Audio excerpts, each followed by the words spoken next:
Lukis pemandangan indah, Kak. Oke, tonton sampai akhir ya. Di sini aku lukis bukit-bukit dan juga gunung.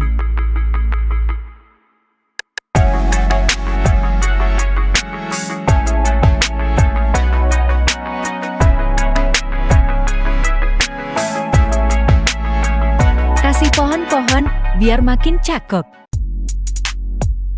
Next, lukis apa lagi ya? Yuk komen.